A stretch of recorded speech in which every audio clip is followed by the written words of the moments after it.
Hi students. So today we are moving to the new subject or the industrial relations. What is meant by industrial relations? What are the major concepts and what are the stages of evolution of an industry? These all are to be discussed for today's lecture. First we can start with what is meant by industrial relation. What is industrial relation?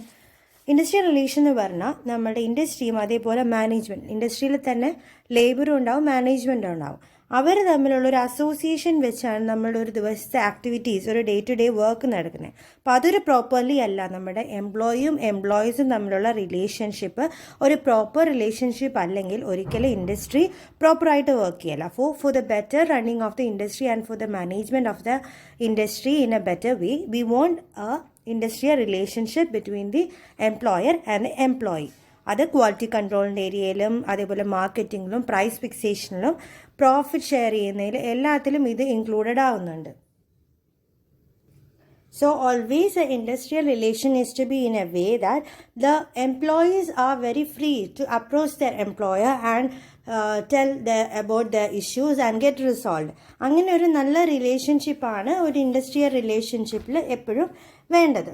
പക്ഷേ ഇതിനെപ്പോഴും സംഭവിക്കുകയെന്ന് വെച്ചാൽ വലിയ investments വേണ്ടി വരാറുണ്ട്. Large scale പ്രൊഡക്ഷനൊക്കെ ചെയ്യുമ്പോൾ വലിയ investment വേണ്ടി വരാറുണ്ട്. അതുപോലെ അവരുടെ ബെനിഫിറ്റ്സുകൾ എല്ലാം പ്രൊവൈഡ് ചെയ്യാൻ എന്നുവെച്ചാൽ എംപ്ലോയീസിൻ്റെ ബെനിഫിറ്റ്സ് പ്രൊവൈഡ് ചെയ്ത് അവർക്ക് വേണ്ട ഫെസിലിറ്റീസ് എല്ലാം കൊടുക്കുമ്പോഴായിരിക്കും നല്ലൊരു റിലേഷൻഷിപ്പ് ഉണ്ടാവുന്നത്. പക്ഷേ ആ റിലേഷൻഷിപ്പിന് വേണ്ടി വളരെ രീതിയിലുള്ള ഇൻവെസ്റ്റ്മെൻറ്റ്സ് ചിലപ്പോൾ വേണ്ടി വരാറുണ്ട്. പക്ഷെ പണ്ടത്തെ ഒരു സിസ്റ്റത്തിൽ എന്ന് പറഞ്ഞാൽ എപ്പോഴും ഇത് ഇറിലവൻ്റ് ആയിരുന്നു. ഒരു ലേബർ റിലേഷൻഷിപ്പ് ഒരു ലേബേഴ്സും ആയിട്ടുള്ള റിലേഷൻഷിപ്പ് മാനേജ്മെൻറ്റ് അത്ര കാര്യത്തിലല്ല നോക്കിയിരുന്നത്. ബിക്കോസ് അവർക്ക് പല രീതിയിലുള്ള ഇഷ്യൂസ് ഉണ്ടാവും. വർക്കേഴ്സിന് എക്കണോമിക്കും സോഷ്യലും സൈക്കോളജിക്കലായിട്ടുള്ള പല ഇഷ്യൂസ് ഉണ്ടാവും. പക്ഷെ അത് അവരുടെ വർക്കിൻ്റെ ബേസ് ചെയ്തായിരിക്കാം, ചിലപ്പോൾ അവരുടെ വർക്കിംഗ് എൻവയോൺമെൻറ്റ് ബേസ് ചെയ്തായിരിക്കാം. പക്ഷേ ഇതിനെല്ലാം മാനേജ്മെൻറ്റ് ടൈം ഉണ്ടാവില്ല. ഇവരുമായിട്ടൊരു നല്ല റിലേഷൻഷിപ്പ് ബിൽഡ് ചെയ്ത് മാനേജ് ചെയ്യാനുള്ള ഒരു മനസ്സുണ്ടാവില്ല.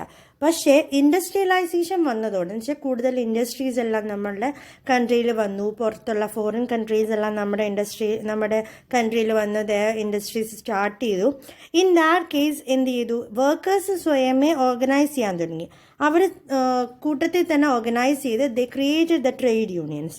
അപ്പോൾ ട്രേഡ് യൂണിയൻസ് ഉണ്ടാക്കി അവരവരുടെ കാര്യങ്ങളും പ്രശ്നങ്ങളും ഗ്രീവൻസും എല്ലാം ട്രേഡ് യൂണിയൻസിനെ അറിയിക്കുന്നു. ട്രേഡ് യൂണിയൻസ് ഇൻ ടേൺ ആണ് നമ്മളിലേക്ക് അല്ലെങ്കിൽ മാനേജ്മെൻറ്റിലേക്ക് അറിയിച്ചുകൊണ്ടിരുന്നത്. അപ്പോൾ ഇതെല്ലാം ഒരു 20th സെഞ്ച്വറിയിലാണ് സ്റ്റാർട്ടായി വന്നത്. അപ്പോൾ ആ സമയത്ത് ഹെൻറി ഫയോൾ അതുപോലെ HW ടൈലർ എല്ലാം കൂടുതൽ ഈ ലേബർ അതേപോലെ എംപ്ലോയീസ് തമ്മിലുള്ള റിലേഷൻഷിപ്പിനെ പറ്റി പഠിക്കാൻ തുടങ്ങി. അങ്ങനെയാണ് ഗുഡ് റിലേഷൻഷിപ്പ് അല്ലെങ്കിൽ ഇൻഡസ്ട്രിയൽ റിലേഷൻഷിപ്പ് എന്ന കൺസെപ്റ്റിലേക്ക് നമ്മൾ മാറി വന്നത്.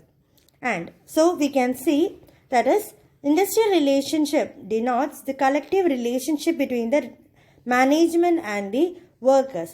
മാനേജ്മെൻറ്റും വർക്കേഴ്സും തമ്മിലുള്ള കളക്റ്റീവ് റിലേഷൻഷിപ്പിനെ ഡിനോട്ട് ചെയ്യുന്നതാണ് industrial relationship. And we can see ഒരു ഇൻഡസ്ട്രി എന്ന് പറഞ്ഞാൽ എന്താ, any productive activity in which an individual is engage. നമ്മളെല്ലാവരും ഒരു ഇൻഡസ്ട്രിയിൽ വർക്ക് ചെയ്യുകയാണെന്ന് പറഞ്ഞാൽ നമ്മളെല്ലാവരും അവിടെ എന്തോ കോൺട്രിബ്യൂട്ട് ചെയ്യുന്നത്, എന്തെങ്കിലും പ്രൊഡക്റ്റീവ് ആയിട്ടുള്ള എന്തിനോ വേണ്ടി നമ്മൾ കോൺട്രിബ്യൂട്ട് ചെയ്യുന്നതിനാണ് ഇൻഡസ്ട്രി എന്ന് പറയുന്നത്. And relationship means relationship that exist in the industry between the employer and the workman. അയാൾ ജോലി കൊടുത്ത ആൾക്കും ജോലി കിട്ടിയ ആൾക്കും തമ്മിലുള്ള റിലേഷൻഷിപ്പ് ഉണ്ടാവും. അതിനെയാണ് industrial relationship എന്ന് പറയുന്നത്. That is the relationship between the management and the individual employees who is appointed by this management.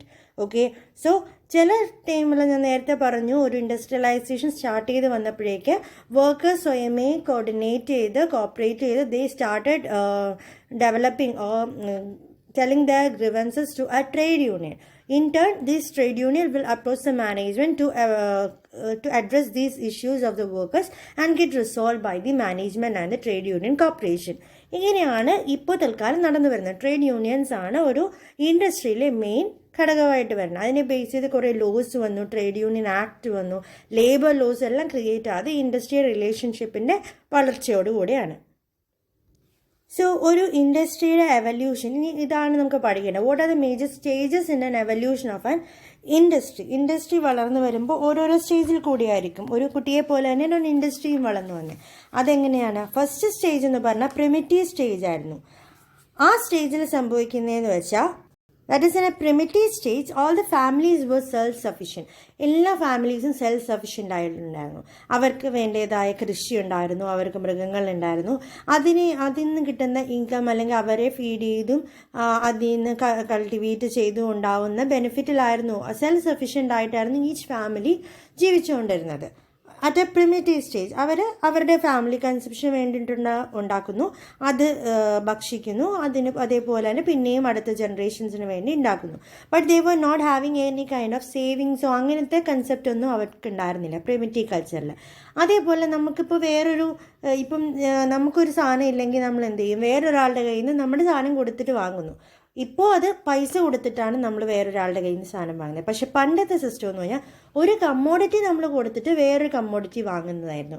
That if we are having the cereals and they are having the vegetables, we will exchange our cereals for those vegetables.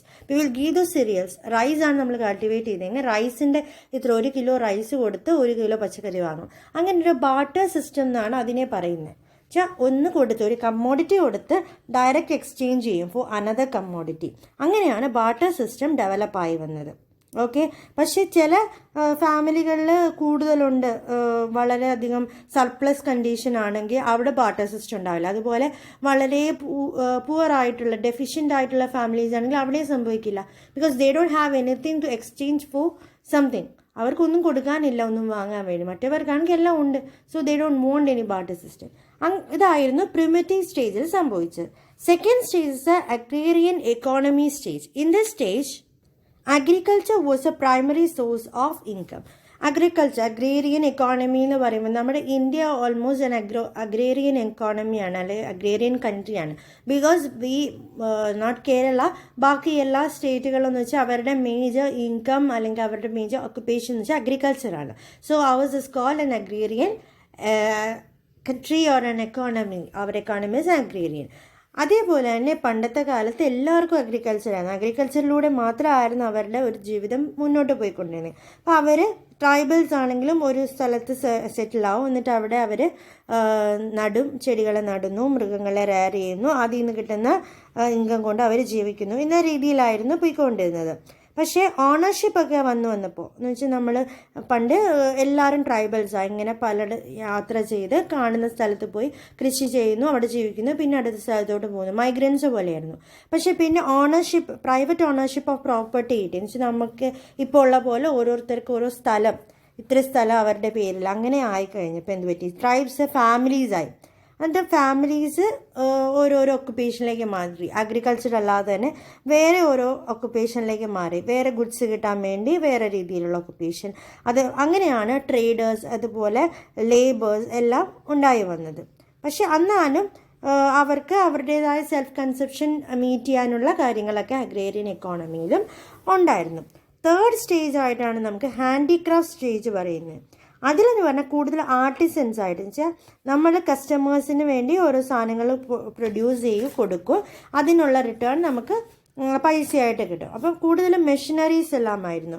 ചില goods ഉണ്ടാക്കാൻ വേണ്ടി നമുക്ക് പല രീതിയിലുള്ള machineries വേണം. അപ്പോൾ ആ മെഷീനറീസൊക്കെ അല്ലെങ്കിൽ മാനുവൽ സ്കില്ല് കൊണ്ട് അവരുണ്ടാക്കിയിട്ട് ആൾക്കാരിലേക്ക് എത്തിക്കും. ഇപ്പോൾ ഒരു ഡിവിഷൻ ഓഫ് ലേബർ ഒന്നുമില്ല. FW ടൈലറും അതുപോലെ ഹെൻറി തന്നിരിക്കേണ്ട ഡിവിഷൻ ഓഫ് ലേബർ അങ്ങനത്തെ കൺസെപ്റ്റ് ഒന്നും വന്നിട്ടില്ല. പക്ഷെ അവരുടെ സ്വന്തം പണി ആയുധങ്ങൾ കൊണ്ട് അവർക്ക് നമ്മുടെ കസ്റ്റമേഴ്സിന് വേണ്ടിയിട്ടുള്ള മെഷീൻസ് എല്ലാം ഉണ്ടാക്കി കൊടുക്കുന്നു. ആ മെഷീൻസിൽ വെച്ചിട്ടാണ് അപ്പോഴാണ് ഒരു ഇൻഡസ്ട്രിയൽ ഡെവലപ്മെൻറ്റ് വന്നത്. ഒരു മെഷീൻ വന്നു, അപ്പം ഇങ്ങനെയാണ് ഇൻഡസ്ട്രി വരുന്നത്. അങ്ങനെ റോ മെറ്റീരിയൽസ് കൊടുത്ത് സാധനങ്ങൾ ഉണ്ടാക്കി ഫൈനൽ ഗുഡ്സായിട്ട് അയാൾ പ്രൊഡ്യൂസ് ചെയ്യാൻ തുടങ്ങി. അതാണ് ഹാൻഡിക്രാഫ്റ്റ് സ്റ്റേജിൽ സംഭവിച്ചത്. And the fourth stage is the guild stage. Guild stage എന്ന് വെച്ചാൽ രണ്ട് രീതിയിലുള്ള ഗിൽഡ് ഉണ്ട്. എന്ന് വെച്ചാൽ മേർച്ചൻറ്റ് ഗിൽഡും ഉണ്ട്, ക്രാഫ്റ്റ് ഗിൽഡും ഉണ്ട്. മേർച്ചൻറ്റ് ഗിൽഡ് എന്ന് വെച്ചാൽ ഒരു ഗ്രൂപ്പ് ഓഫ് പീപ്പിൾ ആയിരിക്കും. അവരുടെ ആക്ടിവിറ്റീസ് എന്ന് പറഞ്ഞാൽ കൂടുതലും മേർച്ചൻറ്റ്സ് എന്ന രീതിയിലാണ് സാധനങ്ങൾ വിൽക്കുന്ന ട്രേഡിങ്ങിലായിരിക്കും ആ മേർച്ചൻറ്റ് ഗിൽഡ് ഉൾപ്പെട്ടിരിക്കുന്നത്. നെക്സ്റ്റ് കാറ്റഗറിയാണ് ക്രാഫ്റ്റ് ഗിൽഡ്. പക്ഷെ അവർ ആർട്ടിസൻസിൻ്റെ ഗ്രൂപ്പായിരിക്കും, അവരായിരിക്കും സാധനങ്ങൾ ഉണ്ടാക്കുന്നത്. അങ്ങനെ രണ്ട് രീതിയിലുള്ള ഗിൽഡ് രൂപപ്പെട്ടു. That is the merchant guild and craft guild. ഇങ്ങനെയുള്ള രണ്ടെണ്ണം വന്നിട്ട് അവർ അവരുടേതായ ആക്ടിവിറ്റീസ് ചെയ്തു തുടങ്ങി. അങ്ങനെ ഒരു റിലേഷൻഷിപ്പ്, വർക്ക്മാൻഷിപ്പ് ഒക്കെ ഡെവലപ്പായി വന്നത് ഈ സ്റ്റേജിലായിരുന്നു, ഗിൽഡ് സിസ്റ്റത്തിൽ. പക്ഷേ ഇതൊരു 15th സെഞ്ച്വറിയുടെ അവസാനമൊക്കെ ആയപ്പോഴേക്കും ഇത് നശിച്ചു പോയി. ബിക്കോസ് ഈ മെർച്ചൻ്റ് ഗിൽഡും അതുപോലെ ക്രാഫ്റ്റ് ഗിൽഡും തമ്മിലുള്ള പ്രശ്നങ്ങൾ കാരണം അവർ തമ്മിൽ റൈവൽറി തുടങ്ങി. വിൽക്കുന്ന ആൾക്കാരും ഉണ്ടാക്കുന്ന ആൾക്കാരും തമ്മിൽ അവർക്ക് വേണ്ട പൈസയ്ക്കായിരിക്കില്ല അവർ വിൽക്കുന്നത്. അങ്ങനെയുള്ള ക്ലാഷുകളെല്ലാം ഉണ്ടായി. അതുപോലെ കോമ്പറ്റീഷൻസ് സംഭവിച്ച് that system just existed. That is by decline by 15th century endil. Okay, that was the fourth evolution stage. Next one is the putting out system, was the domestic system. In this one, intermediaries എന്ന concept വന്നു. Intermediaries എന്ന് പറഞ്ഞാൽ നമ്മുടെ പ്രൊഡ്യൂസേഴ്സിനും കൺസ്യൂമേഴ്സിൻ്റെ ഇടയ്ക്ക് ഒരാളും കൂടെ involve ആയി വന്നു. അതിനെയാണ് നമ്മൾ ഇൻ്റർമീഡിയറീസ് എന്ന് പറയുന്നത്. അപ്പം അങ്ങനെ ഒരു ആൾക്കാർ വന്ന സ്റ്റേജാണ് ഈ പുട്ടിംഗ് ഔട്ട് സ്റ്റേജ്, അല്ലെങ്കിൽ domestic system of industrial system എന്ന് പറയുന്നത്. അതിലൊരു ഓൺട്രപ്രണർഷിപ്പ് ഡെവലപ്ഡായി. ഓരോ ആൾക്കാർ എന്ത് ചെയ്തു, വർക്ക്മാനെ വെച്ച് അല്ലെങ്കിൽ ആർട്ടിസൻസിനെ വെച്ചിട്ട് പ്രൊഡക്റ്റ് ഉണ്ടാക്കിയിട്ട് അത് കസ്റ്റമേഴ്സിലേക്ക് എത്തിക്കുന്ന ആക്ടിവിറ്റി ആ ഓരോ ഓൺട്രപ്രണേഴ്സ് ഏറ്റെടുത്തു. ആ സ്റ്റേജ്, ഓൺട്രപ്രണേഴ്സ് ഡെവലപ്മെൻറ്റ് സ്റ്റേജിനെയാണ് നമ്മൾ putting out system of the domestic system, industrial system എന്ന് പറയുന്നത്.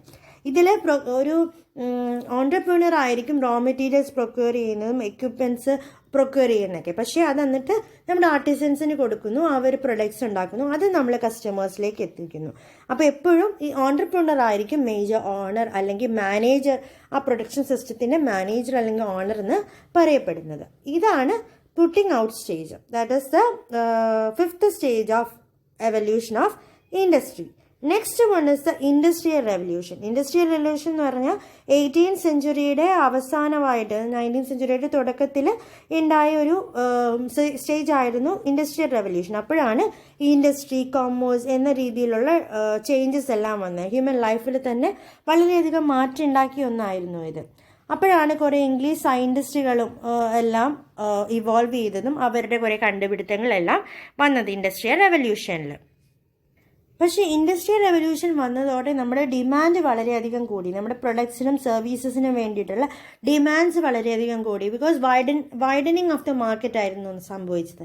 ഇൻഡസ്ട്രിയലൈസേഷൻ എന്ന് വെച്ചാൽ ഏത് ആൾക്കാർക്കും എവിടെ ഇരുന്നും ഏത് പ്രൊഡക്റ്റും കിട്ടാനുള്ള അവൈലബിലിറ്റി ഉണ്ടാക്കിയിരുന്നു. പക്ഷേ അങ്ങനെ ചെയ്തപ്പോൾ ഒട്ടും മാച്ച് ചെയ്യാൻ പറ്റാതായി. നമുക്ക് എല്ലാ പ്രൊഡക്ട്സും ഡിസ്റ്റൻറ്റ്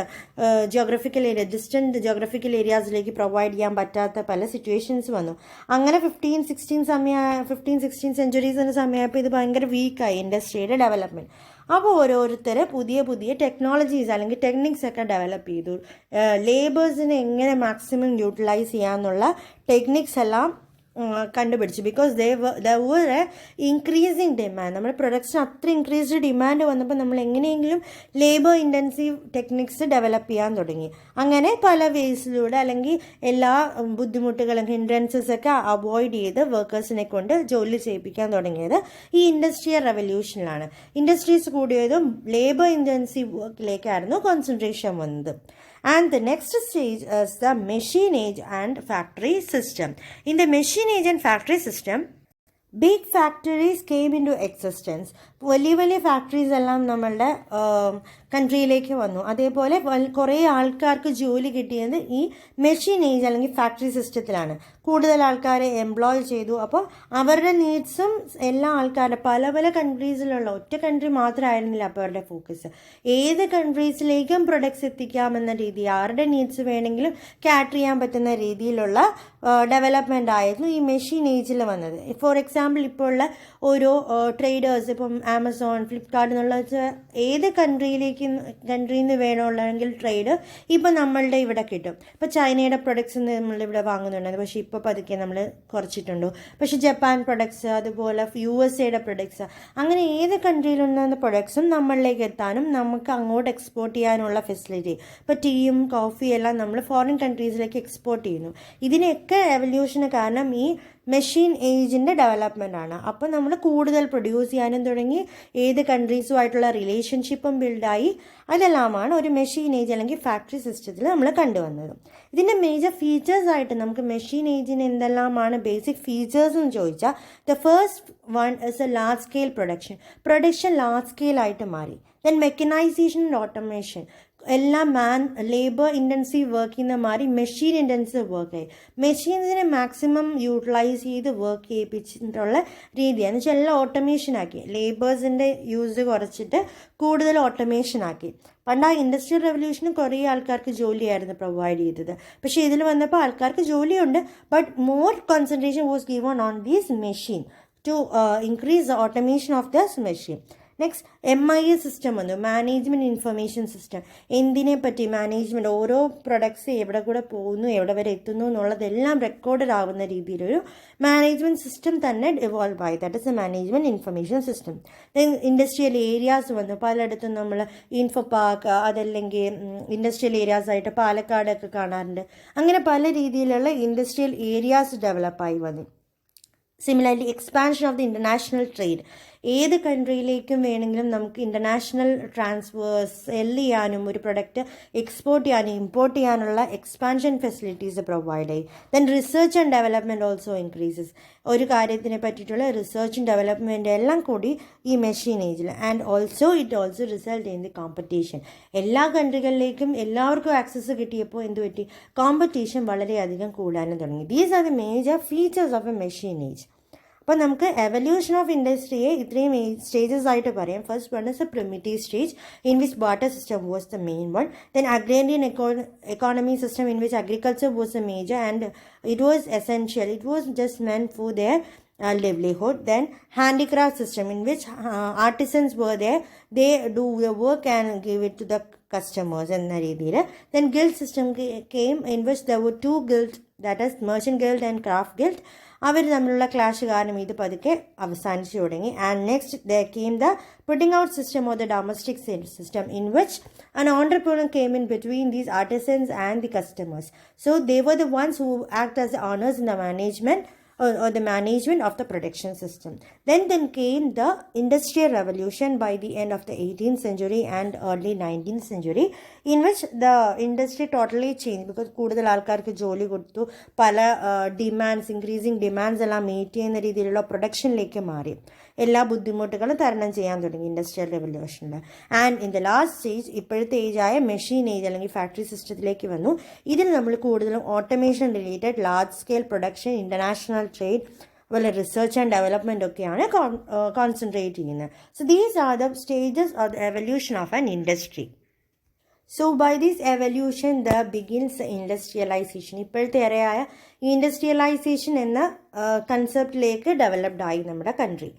ഓരോ കൺട്രീസും അങ്ങനെ ഡെവലപ്പായി. പക്ഷേ ഇൻഡസ്ട്രിയൽ റിലേഷൻഷിപ്പ് വന്നതോടെ സംഭവം എന്തിനാണ് കൂടുതൽ ഹിൻഡ്രൻസ് വന്നതെന്ന് വെച്ചാൽ ക്യാപിറ്റലായിരുന്നു ക്രിട്ടിക്കൽ ഫാക്ടർ. ഒരു പ്രൊഡക്ഷനിൽ ഏറ്റവും കൂടുതൽ വേണ്ടത് എന്താ, അതിന് വേണ്ടിയിട്ടുള്ള ഫണ്ടിങ് അത് ക്യാപിറ്റലായിരുന്നു മെയിൻ കൺസെപ്റ്റ്. അപ്പോൾ ടെക്നോളജി കൂടി വന്നപ്പോഴും കൂടുതൽ വർക്കേഴ്സിനെ ഇൻവോൾവ് ചെയ്തപ്പോൾ അവർക്കുള്ള സാലറി, അവരുടെ നീഡ്സ് മീറ്റ് ചെയ്യുക, അതേപോലെ ടെക്നോളജിക്കൽ പ്രൊഡക്ട്സ് വാങ്ങുക, ഇതിനെല്ലാം ക്യാപിറ്റലിൻ്റെ റിക്വയർമെൻറ്റ് വളരെയധികം കൂടി വന്നു.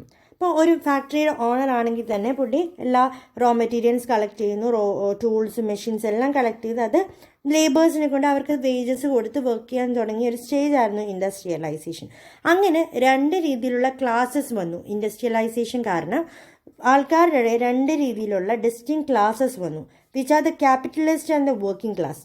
ക്യാപിറ്റലിസ്റ്റ് എന്ന് പറഞ്ഞാൽ നമുക്ക് ജോലി തരുന്ന ആൾക്കാരുടെ എംപ്ലോയീസിനെ, അവരെ നമ്മൾ ക്യാപിറ്റലിസ്റ്റ് എന്ന രീതിയിൽ ക്യാപിറ്റൽ പ്രൊവൈഡ് ചെയ്യുന്ന ആൾക്കാർ, നമുക്കുള്ള സാലറിയും നമുക്കുള്ള വേജസും അതേപോലെ നമുക്കുള്ള റോ മെറ്റീരിയൽസ് എല്ലാം പ്രൊവൈഡ് ചെയ്യുന്നവരെ ക്യാപിറ്റലിസ്റ്റുമായി. അതേപോലെ working class, those who were employed to do the work and give the results, അങ്ങനെയുള്ള ആൾക്കാർ നമ്മുടെ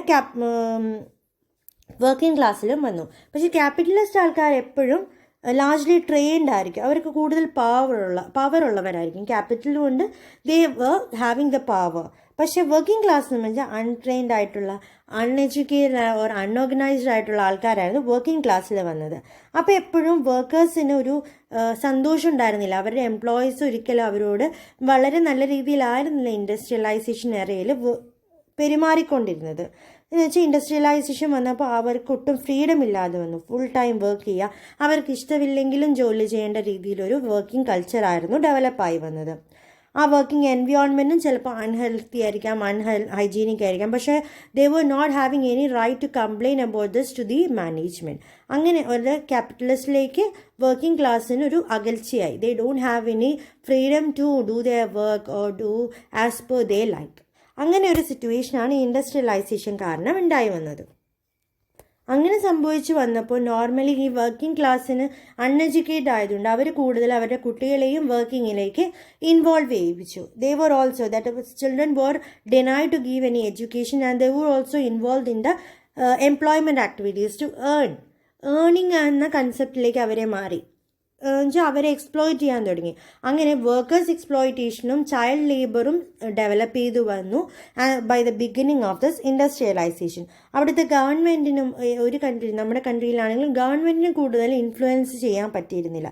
because the people were illiterate and they don't want, അവർക്ക് എഡ്യൂക്കേഷൻ കൊടുക്കണം കുട്ടികൾക്ക്, അങ്ങനെയുള്ള ചിന്തകളൊന്നും ഉണ്ടായിരുന്നില്ല. അങ്ങനെയാണ് പതുക്കെ നമ്മൾ എന്ത് പറ്റിയത്, ട്രേഡ് യൂണിയൻസ് എന്ന കൺസെപ്റ്റ് സ്റ്റാർട്ടായി വന്നത്. Or the rise of trade union occurs by this way. And gradually എന്ത് പറ്റി, ഓരോ സോഷ്യൽ ആൻഡ് പൊളിറ്റിക്കൽ വർക്കേഴ്സ് ഉണ്ടായി ഈ ട്രേഡ് യൂണിയൻസിൽ. അങ്ങനെയുള്ള വർക്കേഴ്സ് വന്ന് അവർ economic, social and psychological interest of the വർക്കേഴ്സിൽ കൂടുതൽ കോൺസെൻട്രേറ്റ് ചെയ്തു. വർക്കേഴ്സിന് എന്തെല്ലാമാണ് വേണ്ടത് എന്ന രീതിയിലുള്ള കൺസെപ്റ്റിലേക്ക് മാറിയത് ഇൻഡസ്ട്രിയലൈസേഷൻ്റെ എൻഡ് അല്ലെങ്കിൽ ബിഗിനിങ് ഓഫ് ഇൻഡസ്ട്രിയലൈസേഷനിലെ ഓരോ പ്രശ്നങ്ങൾ കാരണമായിരുന്നു. അൺഹൈജീനിക് കണ്ടീഷൻ അല്ലെങ്കിൽ അൺഹെൽത്തി വർക്കിംഗ് കണ്ടീഷൻസ്, ഇതെല്ലാം കാരണമാണ് ട്രേഡ് യൂണിയൻസ് വന്നത്. നമ്മുടെ വർക്കേഴ്സിൻ്റെ സോഷ്യൽ, എക്കണോമിക് ആൻഡ് സൈക്കോളജിക്കൽ ഇൻട്രസ്റ്റുകളെല്ലാം പ്രൊട്ടക്റ്റ് ചെയ്യാൻ വേണ്ടിയിട്ട് വർക്ക് ചെയ്യാൻ തുടങ്ങിയത് the political and the social workers of the trade unions. അങ്ങനെയായിരുന്നു ഒരു ഇൻഡസ്ട്രിയുടെ ഡെവലപ്മെൻറ്റ് ഉണ്ടായി വന്നത്. അങ്ങനെ അവർ ലേബർ വെൽഫെയർ എന്ന കൺസെപ്റ്റിലേക്ക് വന്നു. Trade union was mainly meant for the labour welfare. ലേബേഴ്സിനെ പ്രൊട്ടക്റ്റ് ചെയ്യുക, അവർക്ക് വേണ്ട ഫെസിലിറ്റികളെല്ലാം, ബെറ്റർ വർക്കിംഗ് കണ്ടീഷൻസ് പ്രൊവൈഡ് ചെയ്യുക എന്ന രീതിയിലായിരുന്നു ഒരു ട്രേഡ് യൂണിയൻസും വർക്ക് ചെയ്തത്. So labour as a most important factor of industrial production എന്ന് മാറിയത് ഇതിന് ശേഷമാണ്. ബട്ട് ഇൻഡസ്ട്രിയലൈസേഷനിൽ capital is a critical factor in production ആയിരുന്നു. പക്ഷേ അത് പതുക്കെ മാറി labour is a important factor or the critical factor in the production എന്ന കൺസെപ്റ്റിലേക്ക് മാറി. അങ്ങനെ ലേബർ ഫോഴ്സുമായിട്ട് ഒരു കോപ്പറേഷനിലായിരുന്നു മാനേജ്മെൻറ്റ് പിന്നെ വർക്ക് ചെയ്ത് തുടങ്ങിയത് by the evolution of these trade unions. The management provide provisions for the better working condition. നല്ല working conditions provide ചെയ്യാൻ വേണ്ടി എല്ലാ സർവീസ് ഫെസിലിറ്റീസും അമെൻറ്റീസും വർക്കേഴ്സിന് പ്രൊവൈഡ് ചെയ്യുക. അതേപോലെ ഹെൽത്തി കൺജീനിയൽ സറൗണ്ടിങ്സ് പ്രൊവൈഡ് ചെയ്ത് for their good health and good moral. ഇതെല്ലാമായിരുന്നു കൂടുതൽ ട്രേഡ് യൂണിയൻസ് വന്നതോടെ ഇൻഡസ്ട്രീസ് ഫോക്കസ് ചെയ്യാൻ തുടങ്ങിയത്. Better working conditions, facility providers like service and amenities providers, then healthy surroundings for their better health, good health and also high മൊറേൽ. അവരുടെ ഇൻഡസ്ട്രിയോട് നല്ലൊരു കൂറുണ്ടാവാൻ വേണ്ടി, അതിനാണ് മൊറേൽ എന്ന് പറയുന്നത്. ഹൈ മൊറേൽ ഡെവലപ്പ് ചെയ്യാനും എല്ലാം വേണ്ടിയിട്ടാണ് ട്രേഡ് യൂണിയൻസ് വർക്ക് ചെയ്തിരുന്നത്. അവർ കൂടുതൽ ഈ ഇൻഡസ്ട്രിയലൈസേഷൻ അല്ലെങ്കിൽ അർബനൈസേഷൻ കൊണ്ട് കുറേ ഹാം എഫക്ട്സ് ഉണ്ടായിരുന്നു നമ്മുടെ വർക്കേഴ്സിന്. അവർ ഇലിറ്ററേറ്റ് ആയിരുന്നു. They also force their children to work to earn something for their family. അങ്ങനെയെല്ലാം വന്ന് അവരുടെ എക്സ്പ്ലോയിറ്റേഷനെ കുറയ്ക്കാൻ വേണ്ടി, അല്ലെങ്കിൽ അവർ ഈ ഇൻഡസ്ട്രിയലൈസേഷൻ കൊണ്ടുണ്ടാകുന്ന നെഗറ്റീവ് എഫക്ട്സ് എല്ലാം കുറയ്ക്കാൻ വേണ്ടിയിട്ടായിരുന്നു ലേബർ വെൽഫെയർ കൺസെപ്റ്റിലേക്ക് കൂടുതൽ വന്നത്. അങ്ങനെ അവർക്ക് വെൽഫെയർ ഫെസിലിറ്റീസ് എല്ലാം കൊടുക്കുമ്പോൾ they can leave A satisfactory life and also can become richer. ഒരു ഇൻ്റർനാഷണൽ പീസ് ഡെവലപ്പ് ചെയ്യാനും ഇതോടെ നമ്മളുടെ ട്രേഡ് യൂണിയൻസിന് സാധ്യമായി. അങ്ങനെ ഒരു വർക്കിംഗ് കണ്ടീഷൻ എങ്ങനെ നന്നാക്കാമെന്നത് ലേബർ വെൽഫെയറിൽ നടന്നു. പക്ഷെ അതിനുശേഷം അവർക്ക് ചിലപ്പോൾ അവരുടേതായ അല്ലാത്ത കുറേ പ്രശ്നങ്ങൾ കാരണം ബുദ്ധിമുട്ടുകളുണ്ടാവാം. ചില കലാമിറ്റീസ് ഉണ്ടാവും, അവരുടെ ഇൽനെസ് കാരണമൊക്കെ ഓരോ ബുദ്ധിമുട്ടുകളുണ്ടാവും. അതിനെയൊക്കെ സെക്യൂരിറ്റി ചെയ്യാൻ വേണ്ടിയിട്ടാണ് സോഷ്യൽ സെക്യൂരിറ്റി എന്ന കൺസെപ്റ്റ് വന്നത്. Social security means protection of the employees against the sickness, disease and injury arising out of his employment. ചിലപ്പം എംപ്ലോയ്മെൻറ്റ് കാരണം ഉണ്ടാകുന്ന കുറേ ഡിഫിക്കൽട്ടീസ് ഉണ്ടാവും ഒരു എംപ്ലോയിക്ക്. എന്നുവെച്ചാൽ ചിലപ്പോൾ അവർക്ക് എന്തെങ്കിലും അസുഖങ്ങളുണ്ടാവും, എന്തെങ്കിലും ഡിസീസ് ഉണ്ടാവും, ഇപ്പം ബ്രീത്തിങ് ഇഷ്യൂസ് ഉണ്ടാവും. ചില ആസ്ബെസ്റ്റോസിൽ വർക്ക് ചെയ്യുന്നവർ അല്ലെങ്കിൽ മൈനിങ് ഫാക്ടറീസിൽ വർക്ക് ചെയ്യുന്നവർക്കെല്ലാം ഡസ്റ്റ് ഇഷ്യൂസ്, ബ്രീത്തിങ് ഇഷ്യൂസ്, അങ്ങനത്തെ പ്രശ്നങ്ങളുണ്ടാവും. ലങ്ങിന് പ്രശ്നം ഉണ്ടാവും, ഹാർട്ടിന് പ്രശ്നം ഉണ്ടാവും, ബ്രോങ്കൈസിന് പ്രശ്നം ഉണ്ടാവും. അപ്പോൾ അങ്ങനെയുള്ള ഡിസീസ് എല്ലാം കൺട്രോൾ ചെയ്യാൻ പറ്റും. അല്ലെങ്കിൽ അതിന് എഗെയിൻസ്റ്റ് എന്തൊക്കെ പ്രൊട്ടക്ഷൻസ് അവർ മെയിൻറ്റെയിൻ ചെയ്യാൻ പറ്റും എന്നതെല്ലാമാണ് സോഷ്യൽ സെക്യൂരിറ്റിയിൽ നോക്കിക്കൊണ്ടിരുന്നത്. അപ്പോൾ ചിലപ്പോൾ ഒരു എംപ്ലോയ്മെൻറ്റ് ഒരു വർക്കേഴ്സിന് ഇൻകം കിട്ടാണ്ടാവും, ഒരു വർക്ക് ചെയ്തിരുന്ന് ജോലി ചെയ്യാൻ പറ്റാതെ അവിടെ ആവാം, ഇൻട്രപ്റ്റഡ് ആവാം. എന്തുകൊണ്ട്? ചിലപ്പോൾ അവർക്ക് അൺഎംപ്ലോയ്മെൻറ്റ് ഉണ്ടാവാം, സിക്നെസ്സോ എന്തെങ്കിലും ആക്സിഡൻറ്റ് സംഭവിക്കുന്നതോ റിട്ടയർമെൻറ്റോ, അല്ലെങ്കിൽ ജോലി ചെയ്തുകൊണ്ടിരുന്ന ഒരാൾ ആ ഒരു ഫാമിലിയുടെ ബ്രെഡ് വിന്നേഴ്സിന്, ഇപ്പം നമ്മുടെ വീട്ടിൽ നമുക്ക് നമ്മുടെ കാര്യങ്ങൾ നോക്കിയിരുന്ന ആളെയാണുള്ള ബ്രെഡ് വിന്നേഴ്സ് എന്ന് പറയുന്നത്.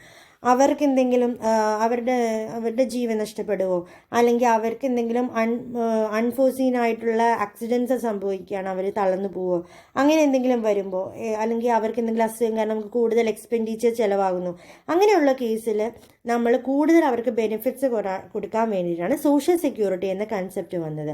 ഫോർ എക്സാമ്പിൾ, ഇപ്പോൾ ESI, ഒരു എംപ്ലോയി ഇൻഷുറൻസ്, സ്റ്റേറ്റ് ഇൻഷുറൻസിലെ ESI എന്നുള്ള അല്ലെങ്കിൽ PF എന്നുള്ള ഓരോ ഫണ്ട്സും ഓരോ എംപ്ലോയീസിന് കൊടുക്കുന്ന, ഒരു ഇൻഡസ്ട്രീസ് അങ്ങനെ എംപ്ലോയീസിന് കൊടുക്കുന്ന അവരുടെ സോഷ്യൽ സെക്യൂരിറ്റി മെയിൻറ്റെയിൻ ചെയ്യാൻ വേണ്ടിയിട്ടാണ്. അവരുടെ തന്നെ ഒരു കോൺട്രിബ്യൂഷനും കമ്പനിയുടെ ഒരു കോൺട്രിബ്യൂഷനുമാണ് അതിനകത്ത് ഇൻക്ലൂഡ് ആവുന്നത്.